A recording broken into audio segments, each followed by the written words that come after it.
Welcome, in front of me is a Motorola One Vision, and today I'll show you how to transfer files from your device to an SD card and vice versa.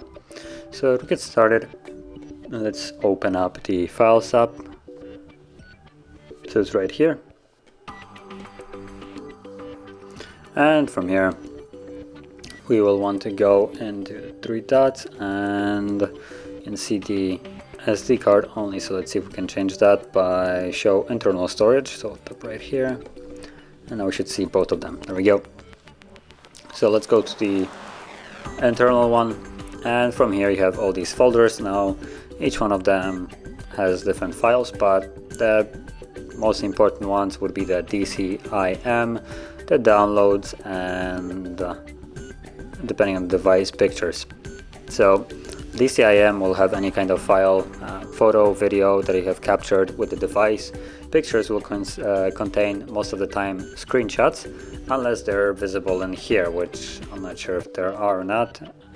You can probably quickly check it. If I capture a screenshot, we'll see where it saves it on this phone. So let's go back, get rid of this. So if we go into pictures, yeah, so it seems like pictures are being, screenshots are being saved into the pictures folder. Well, DCIM will contain anything captured with the camera itself. That'd be selfies or normal photos, videos.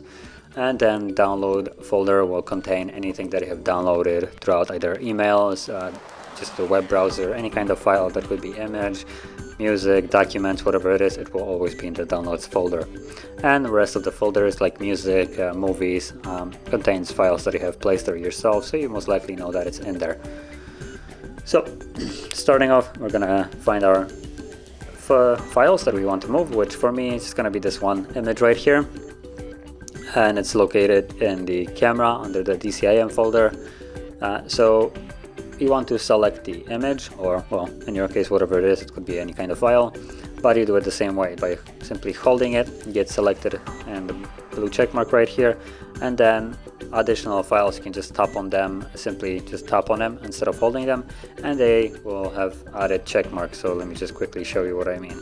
So if I select it like so, I can then add, simply tap on more of them to add them on, as you can see. So let's go back here, and you can select, like you just seen, either the file itself, entire folder if you want to. If you have a folder full of images, you can just select the entire folder, or you can just go here as well and do that. So select whatever you want to move. So as you can see, I have the entire DCIM folder right now selected with all of its content, which I think it's still just one image. And once it's selected, you want to tap on the three dots, and we should have two options right here. So you have copy and move to. Now if you choose copy, it will just create an additional set of the same files. So it just duplicates everything and moves it. The duplicate is being moved to your location of choice, while move option will completely remove it from where it is right now and then be moved to your desired location. So select whichever one suits you. I'm gonna go with move, and then you get this whatever. So let's just tap on the three dots right here and go into the storage that we want to move it to. So for me, I'm gonna move it to the SD card right here, and it gives you similar structure of folders as we had on the internal storage, but the key difference, if we go into the DCIM, you can see that right now it's empty, and also pictures should also be empty. So yeah, so from here all you really need to do is tap on move, moving one item, and there we go, now it has been moved. So if we go back to the SD card, because it went back, you can see it created a second actually DCIM folder and added the one, because there is already one. It didn't give us an option to merge them, but if we go in here, you can see that there is our image right here. So that is how you would move any kind of file, copy it from your phone to an SD card and vice versa. And if you found this very helpful, don't forget to like, subscribe, and thanks for watching.